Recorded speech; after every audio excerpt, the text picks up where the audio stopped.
will be hello, Snakepit. No. So I'm expecting there to be more of a gap there before it started to broadcast, but apparently I just. Uh, I'm Kishi. I'm here today with Tolkien Bard, and we will have some Sokos arriving at some point soon.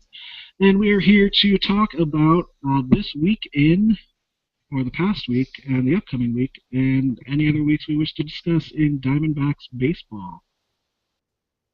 So this Diamondbacks played two series, went up against the oh wow, did I went up against the Reds and a team that we played before the Reds.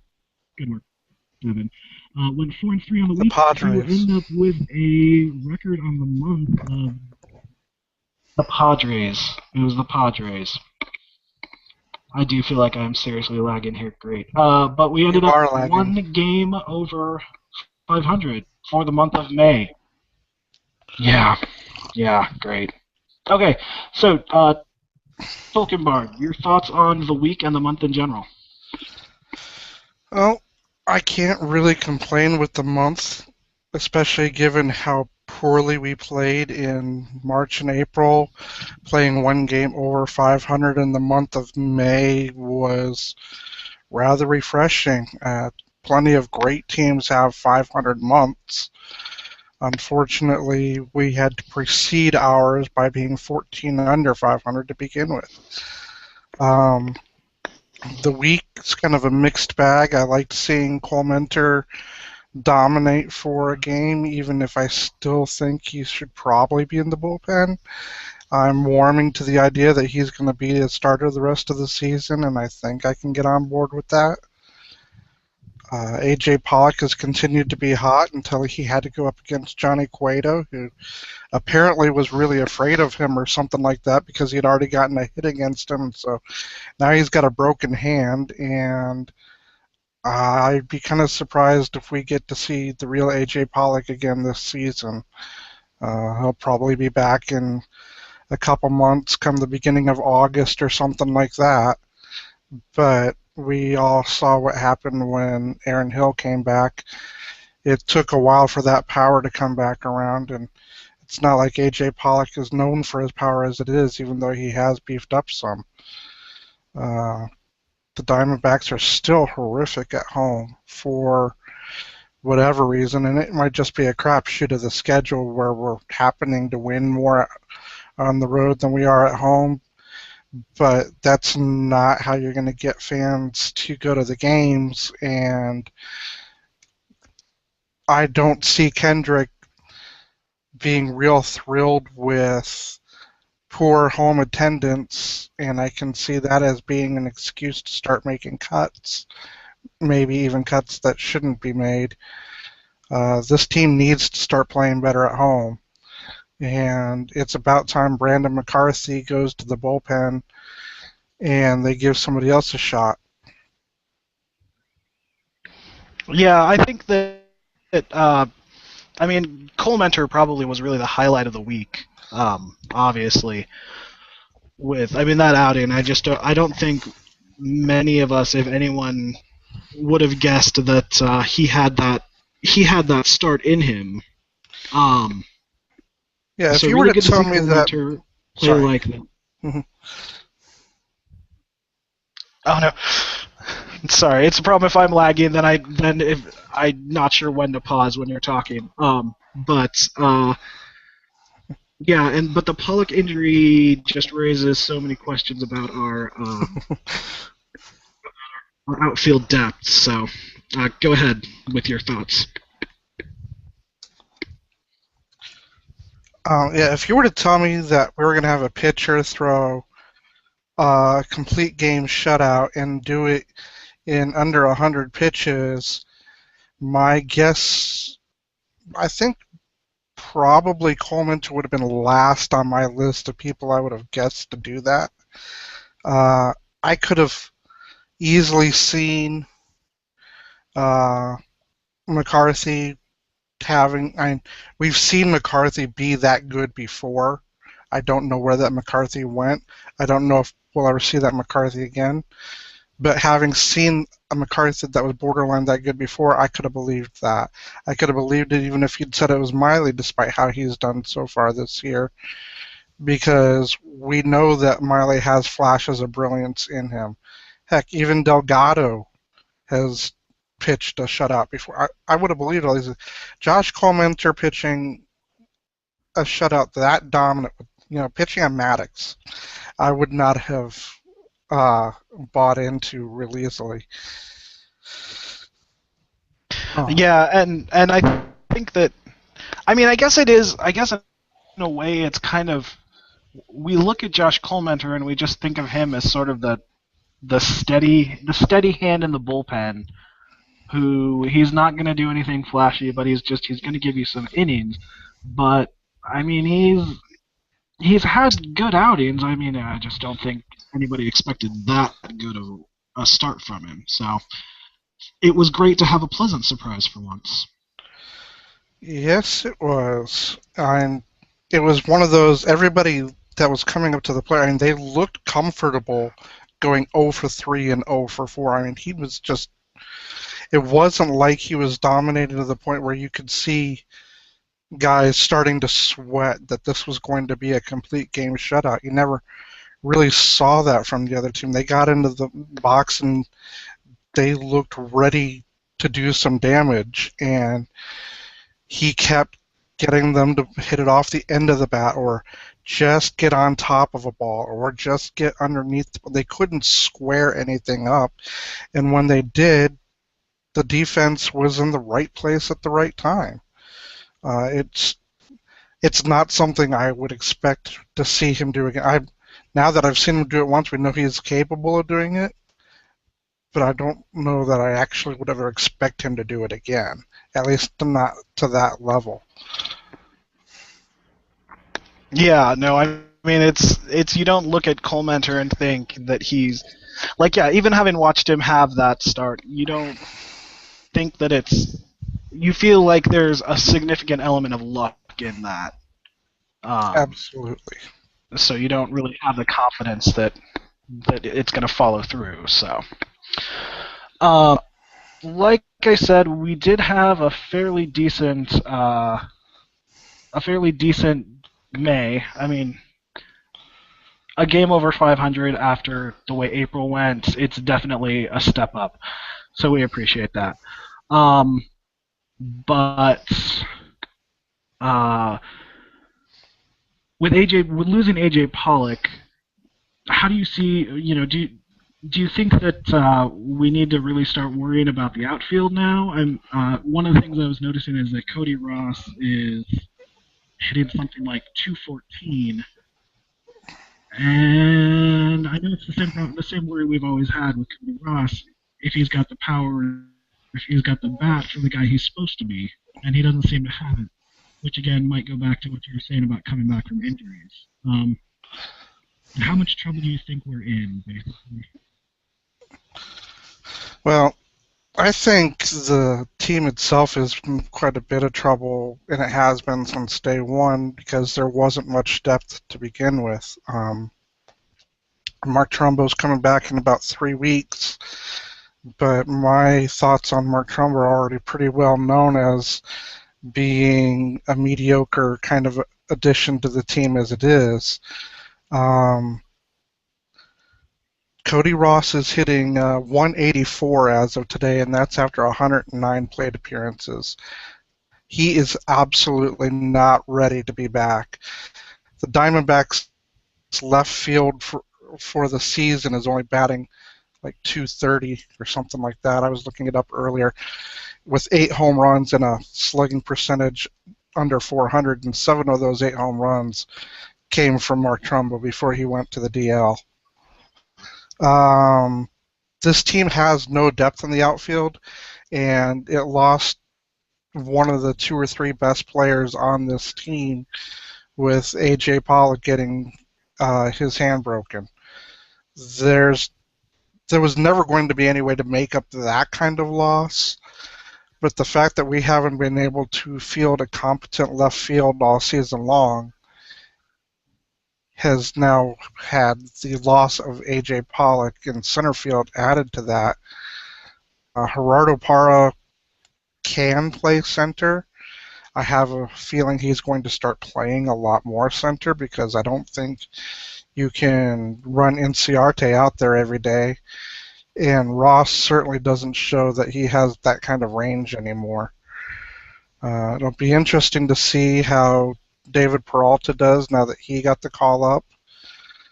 I do wonder, obviously, with the way they were talking, the thought was that Nick Evans wasn't going to be getting much in the way of starts. I'm not sure I agree with that, but it is what it is. However, now with A.J. Pollock going down, I'm not sure that they can really stick to that anymore. They're going to have to. They now have to find a competent replacement for center field and for left field, and so the pool is kind of shallow already. They have to start making it up as they go. Yeah, it definitely does put the Diamondbacks in. It's not as though offensively necessarily much of a powerhouse even before the so. And we do have our representative from the SoCos joining us here.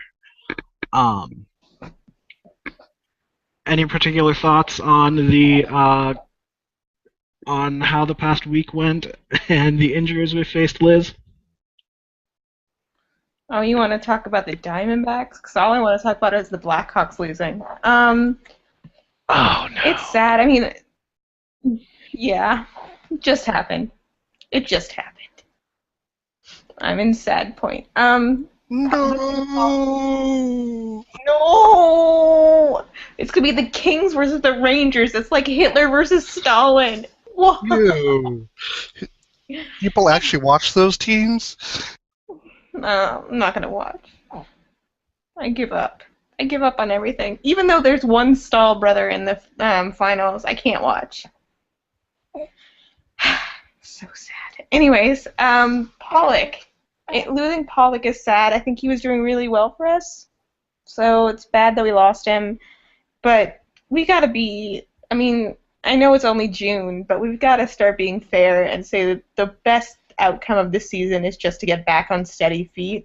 We're not going anywhere. We're not the LA Dodgers last year. There's no 60-game amazing run coming up for us. So let's just try to get all of the injuries that we can out of this way this season so next season we don't completely suck. I don't think that's actually how injuries work in Major League Baseball, unfortunately. I don't think there's a quota that we have to meet. But if we did, I mean, let's just go through the dugout and start breaking people's legs or something. But let's leave Paul Goldschmidt alone, no matter what. Of course, forever. Yeah. We have this week upcoming. What we've got is the Diamondbacks are heading up to Colorado to visit the Rockies, and then they are back home. That should be interesting with Arroyo pitching on Wednesday. Yeah. Oh man, you just worry about any pitcher in Coors Field, I think, but. We've got Chase Anderson going for 4-0 tomorrow, which we'll see how that goes, I guess. The Braves, who are at least leading the National League East right now, coming into town. Awesome. We get to hear all of the people who told us how wrong we were about getting rid of Upton.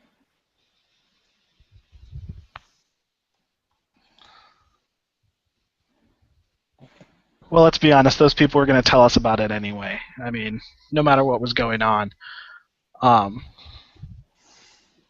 I mean, I guess it's one of those things, I guess, at least the advantage we have of going up against the Rockies, who are currently 500, and the Braves, who are doing well, is we at least get to see May if the fact that we were playing halfway decent there, if we can play teams, which really is just the least overwhelming descriptor I can give to a team of maybe we cannot entirely suck against teams that are good. Your Arizona Diamondbacks. Anybody else have thoughts about the upcoming games?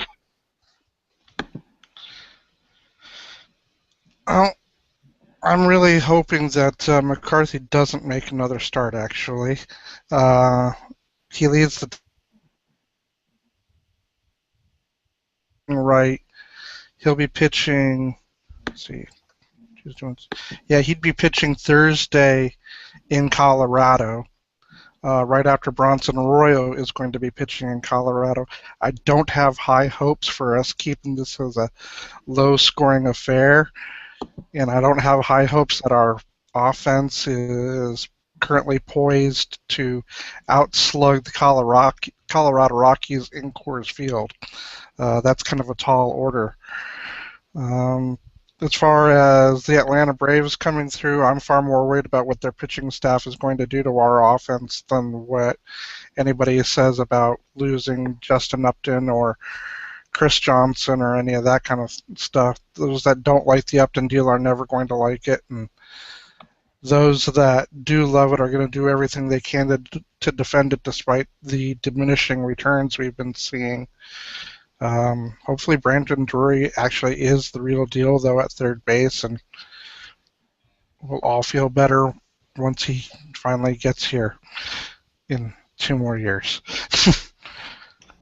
Someday, just someday it'll happen. Well, I don't know. I know there are people we are friends with that like the Rockies, so it's hard for me to be too mean, but I hate the Rockies, so I'm hoping we beat the crap out of them for, I don't even care what statistics. Like, I'm hoping we just can overtake Tulowitzki and punish them for being a horrible team. And I really could care less. And bad people, too. What? And bad people. And the Rockies punish them for being bad people. Yeah. Yeah, because bad people. I want my daughter to learn early that we beat up the Rockies. I don't know. I kind of like the Braves. I don't know. So I don't know. I guess I'm optimistic that we will at least. What did we do this week? Did we go 50-50? 4-3. Hey, we went better than 50-50. So I'm hoping for 50-50 this week. That's my goal. I think that would be a good goal against. I mean, it'd be great if we could take four out of the 6, but I'm not exactly. I wouldn't bet money on it.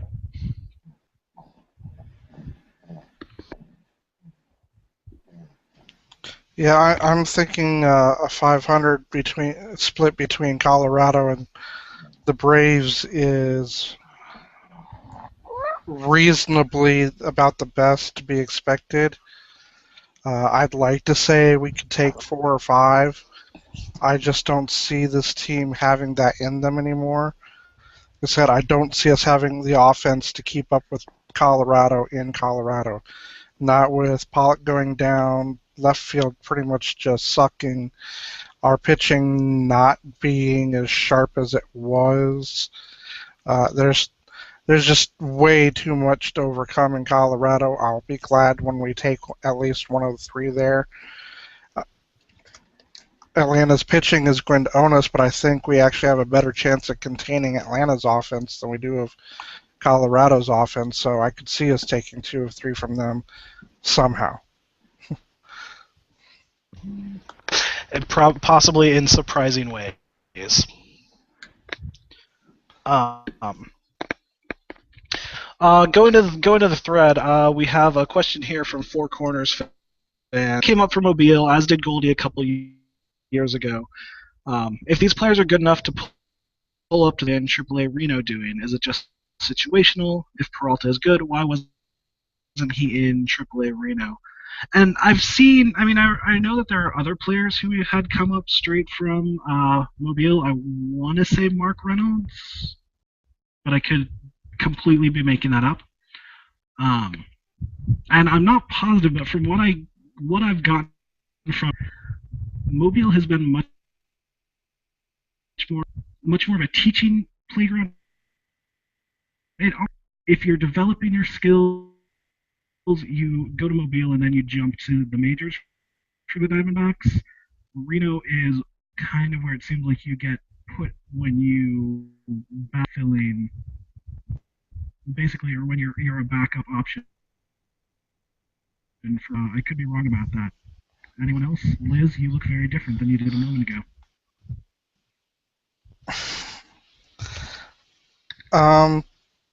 The whole AA, AAA, Major League thing, it's really been kind of dependent on what player we're talking about. Mobile is very pitcher friendly, and obviously the PCL and Reno is very hitter friendly.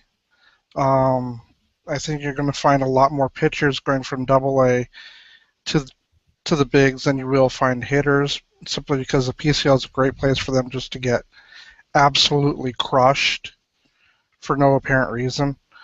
As far as the players being that good that they can come straight up, it's not generally ideal. It doesn't mean it can't happen, though. And Chris Owings, Adam Eaton, AJ Pollock, all these guys went single A, high A, double A, triple A. They had to show that they could do this in progressive steps. Paul Goldschmidt was kind of an outlier, but he was such a hard worker and so devoted to his craft, and the team had nobody in AAA really to bring up, to speak of. So he got his chance. This kind of the same thing with Peralta. AAA Reno's running, you got guys like Kieschnick, Campana, Marte, who just got sent back down, and we already know these guys can't cut it. So if these guys aren't going to cut it, and we need another outfielder, which we could have possibly moved Parr to the outfield and brought up third baseman instead or something else. But if we're just keeping it simple and bringing in another outfielder, well, if the guys in AAA aren't getting it done, what are the guys in AA doing? Peralta's had very steady, solid numbers. He was by no means tearing it up and making himself a world beater, but he had a very solid showing in a pitcher-friendly league. So it wasn't a huge stretch to say maybe he might be ready.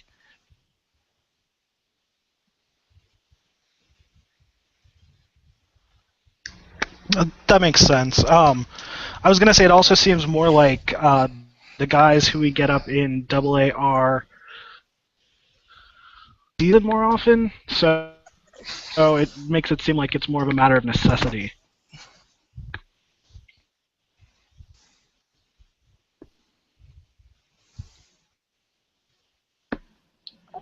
I missed the question, so I'm not really sure what we're talking about. The difference between AA and AAA. I'm guessing it has something to do with Peralta, but yeah, Four Corners fan was asking about. We've got several guys that have come up from AA, and if they're good enough to go from AA to the majors, what's the point of AAA, and why are we sending guys there instead of just bringing them up and seeing what they can do? Well, I mean, I'm sure you covered this much better than I ever could, but I imagine a part of it is kind of a historical thing as well. I mean, there at one point, in the structure of minor league baseball has changed a lot over the years, but at one point it went all the way down to like Class C and Class D, as opposed to our current system, which is AAA, AA, and then every team has a couple single A's, and then you got rookie ball and so on and so forth. So, I mean, part of it's probably a historical thing, but part of it's probably also teams may look around and say, well, it's better to have more players than less, and sometimes you you need guys that are almost at the major league level ready to go, which is AAA, whereas AA might be your really special talent that's going to come up incredibly young. Maybe? I don't know. It seems as good a theory as anything. I was going to blame it on Wizards, but... That's just always a good default fallback. Blame it on Wizards when you don't have anyone else to blame it on. Let's see. Don't have any other more questions in the thread right now. The other question that I had when I was looking over the month statistics for May is Chris Owings. Not hitting well at all right now. Wizards, is there a curse on our shorts, or Chris Owens just not working out there at all? What do? Do we give Didi another shot? Do we try to sacrifice a lamb to an angry deity? Any recommendations? Chris Owings has certainly tapered off. He's no longer hitting 300. He's hitting like 220 something in the month. I think some of that has to do with the natural learning progression. The league started to figure him out, and he's not adapting quite as quickly back the other direction. But he's such a gifted hitter, I don't see that taking too much longer. I think another big part of it has to do with he was hitting so well that he forced his way up in the lineup to bat behind Pollock and in front of Goldie. And batting there, he was getting every single pitcher's full attention. They were coming after him with everything they had. Managerial decisions were being made.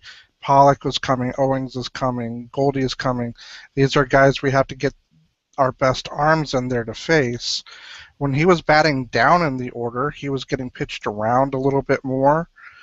And even though this isn't a guy that likes to take walks, as a matter of fact, he has a really hard time taking walks.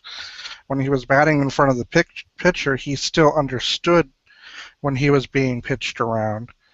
And he could hit the mistakes, add that to his natural hitting ability, and taking a few walks, and his average was much better.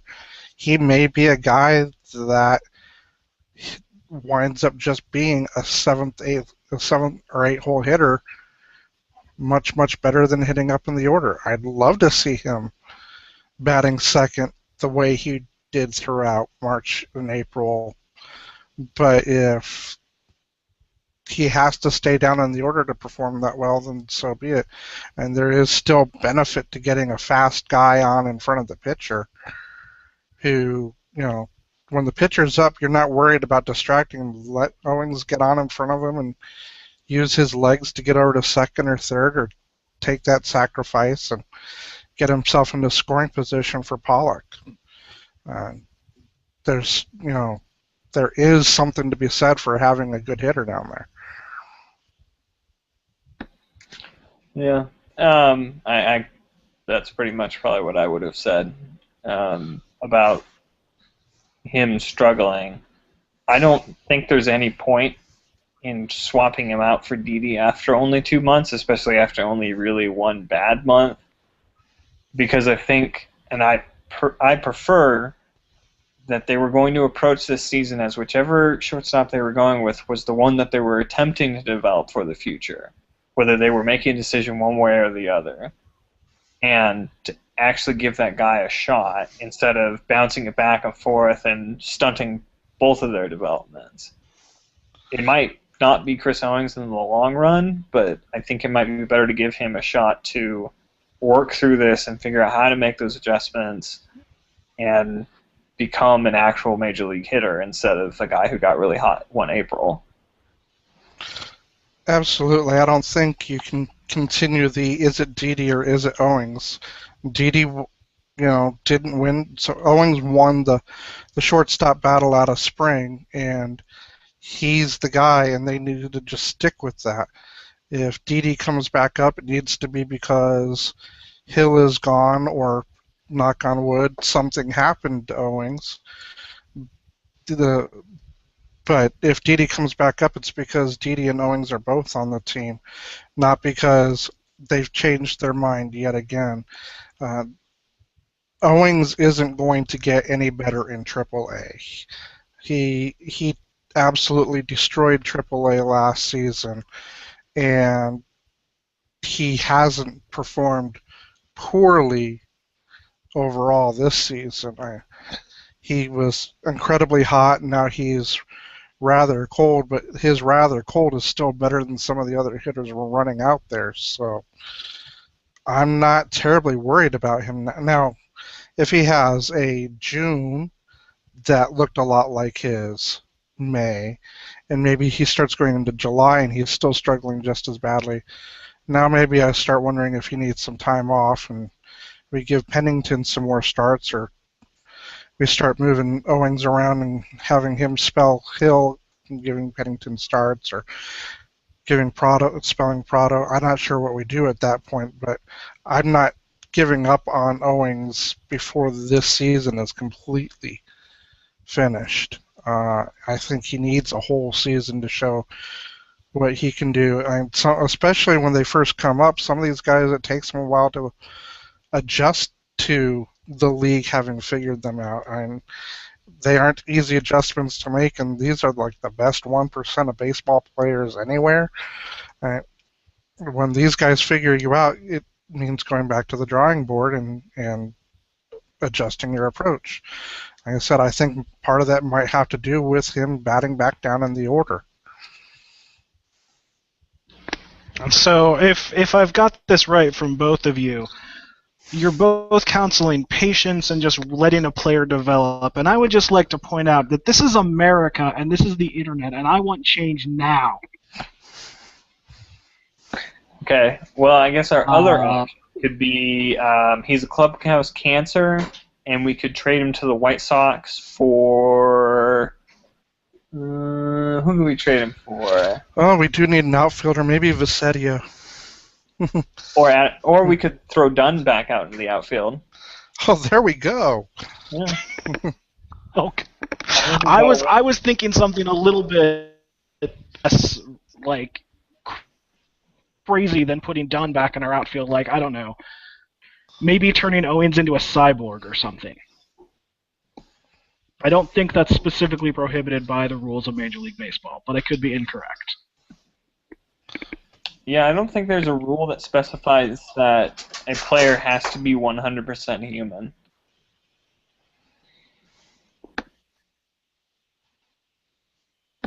Yeah. Wolf, whatever option we think is going to work out.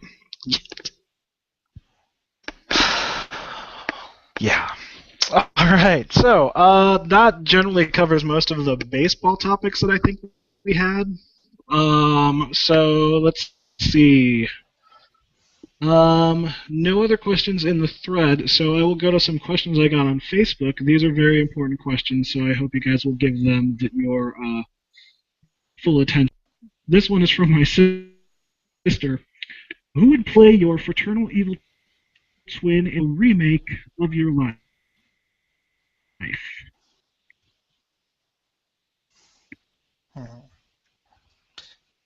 Evil twin. Either myself or Kevin Smith. I know. Throughout the years, people say I have lots of different doppelgangers, but it seems to depend on any given moment. I think if I had a preference, not based on looks, but just on abject hatred, it would probably be Nicolas Cage. Oh, that'd be a good choice. And it is a fraternal evil twin, so they don't necessarily have to look like you. Personally, for myself, I would be going with the I believe she's Irish actress Katie McGrath, because I just think she would be really entertaining as my evil twin. Though the question might be raised whether I'm the evil twin or she is. I think that's valid. Another good choice for me would be Kate Hudson, because I also hate her a lot.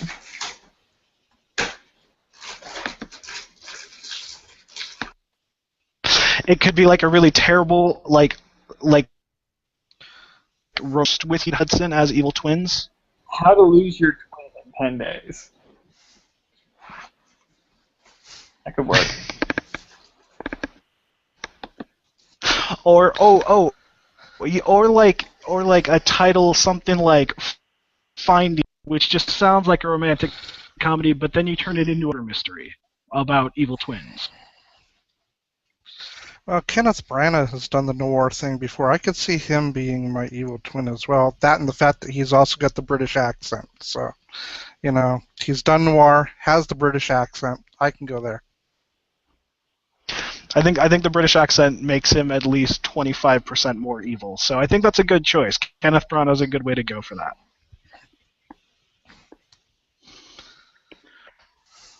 Let's see. Just going back to something vaguely baseball related. Another question from Four Corners fan, this one on Facebook, is: do you see any concrete results from Tony La Russa joining the D-backs yet? And this kind of tied into something I was thinking about. Will we see? One of the things I was wondering is if we'll see his influence in our draft strategy, or if we think that's something that Kevin Towers has had planned.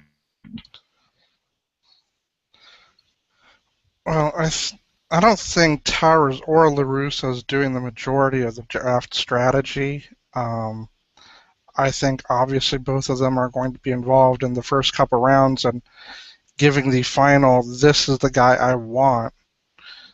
But I don't think that they're going to be the ones calling the shots once we get past pick 2 or 3.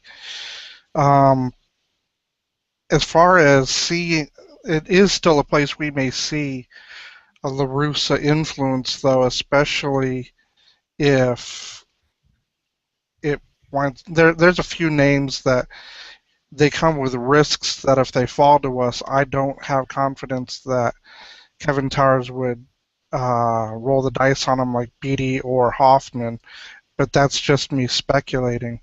I think the first place we may see a real Tony La Russa influence would be at the trade deadline at the end of July, or if not then it wouldn't be till the off season rolls around, really. But I do think that given this team obviously has some real restructuring it needs to do, that there's going to be a lot of trading being done of our talent, and I think Tony La Russa's influence will definitely be seen there. Yeah, I think it's reasonable. I don't think that you can make a very good argument that anything has been noticeable yet, partially because it's only been a couple weeks, and partially because we don't completely know how the organizational lines are going. Obviously, he's at the top of the pyramid, but does that mean that, say, Kirk Gibson is talking to him directly, or is he going to Kevin Towers first, and then Towers is turning around and talking to La Russa? Is La Russa feeling like he can or will want to step in and try and tell Gibby how to do his job, or is he sitting back and thinking to himself, well, that's just going to undercut his authority?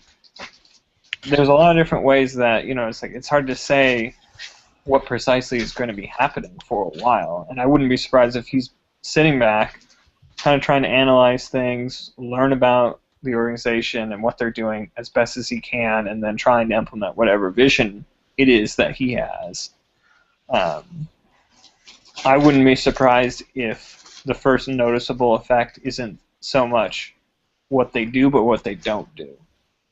Where Kevin Towers may want to be very active at the trade deadline because his job is on the line, and I wouldn't be completely surprised if they held back because La Russa's vision is going to be much more long-term. And since he's making the calls now, it doesn't really matter if Kevin Towers wants to make a bunch of trades to save his ass, because he now has someone who can say, don't do that. Yeah, I suppose that's really the I mean, it's hard to define if LaRusso's had an influence because we don't know exactly what is his job. Where does his job factor in? It's hard to tell where he has a choice, where he has the influence on what choices are made. And I feel like and I don't know if it's because of LaRusso's presence or if it's because of the way that the team has kind of mild, but it seems like there's a lot less how much are Kirk Gibson's jobs in danger in the middle of the season. So I guess that's something we'll kind of have to wait and see. If we see either, because for a while it seemed like it was inevitable that one or both of them late June. So we've just gotten a little bit more and terrible team is, but yeah. Well, I think some of that has to do with Tony La Russa coming out and saying he's not ready to fire anybody, and follow-up comments later on indicate that it looks like he's pretty much ready to go ahead and ride out this season with Gibson and Towers, both in their jobs until the end of the season. Now, obviously, once La Russa finishes this tour of the minors and comes back and sees how the team's performing and we have the draft and then we make some trades and so forth, that may change. I wouldn't be surprised if shortly after the draft, after the draftees have been signed and maybe right around the trade deadline, Towers just quits. I think that's as likely as him getting fired at this point. Otherwise, I honestly wouldn't be entirely shocked if both of those guys get to finish out the season now. I'm not sure that I agree with that, but obviously I'm not Tony La Russa, and I'm also not in there making the decisions. I don't see all the information, so there's that as well. If the Diamondbacks go on another horrible losing streak, I think there are going to be plenty of people calling for those two to be fired again. And they can only get so bad before La Russa's hand is going to be forced. I mean, if they wind up back and it's the worst team in all of baseball, then you have to question the logic of allowing a losing atmosphere to continue on the field, especially if you're going to be trying to develop young talent along with it. But as long as they're able to play right around 500 ball, which they're one game over in May, so they're basically playing 500 ball now, I think La Russa will allow Gibby and KT just to finish out this season and then be dismissed then.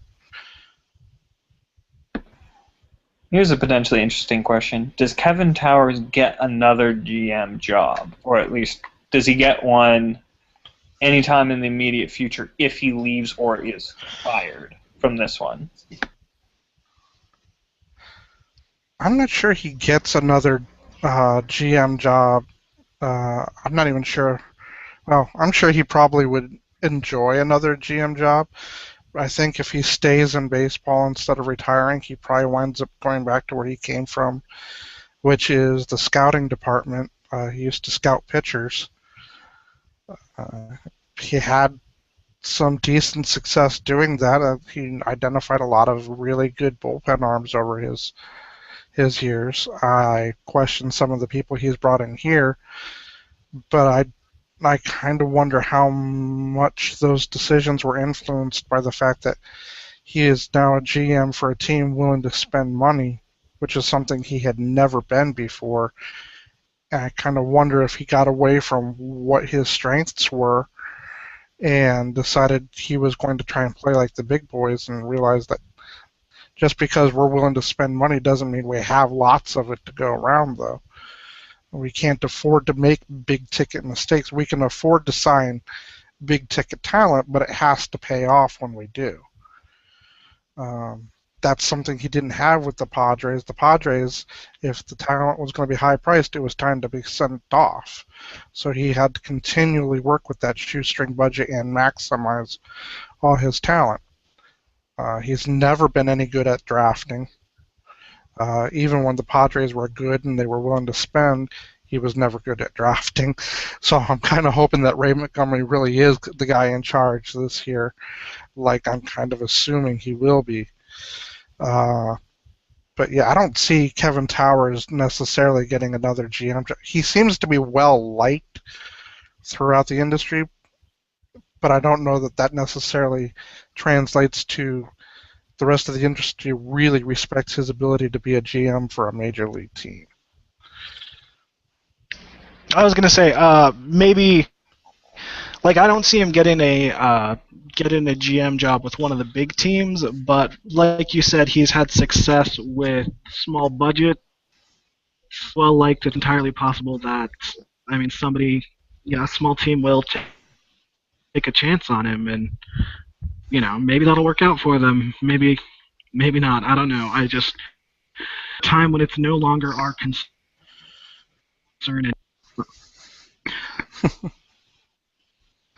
We have been on the air for quite a while now, and that's pretty much about what we've got to talk to you about baseball today. So, thank you for watching. Thank you for visiting the Snakepit. Follow us on Twitter, on YouTube, on Facebook. Make the Snakepit page your homepage. Always keep it up on your mobile phone and just constantly refresh it. Whatever works. Bring it for up you. in random conversations if you can. Yes. Shamelessly plug if you us want to everybody. print out the front page of the website, Read it like a go newspaper to your or neighbors, copy. knock on the door, ask them, have you heard about the AZ? And they may just be so thrilled that Nail you're it to the church not doors. Jehovah's Witnesses that they'll let you in. Yes. They've written cap to a church door. And we're going to take any liability, and we will see you next week. Have a good day. All right. Hold on just a second. My mouse is not cooperating, so I can hit the stop broadcast button. Amateur hour. My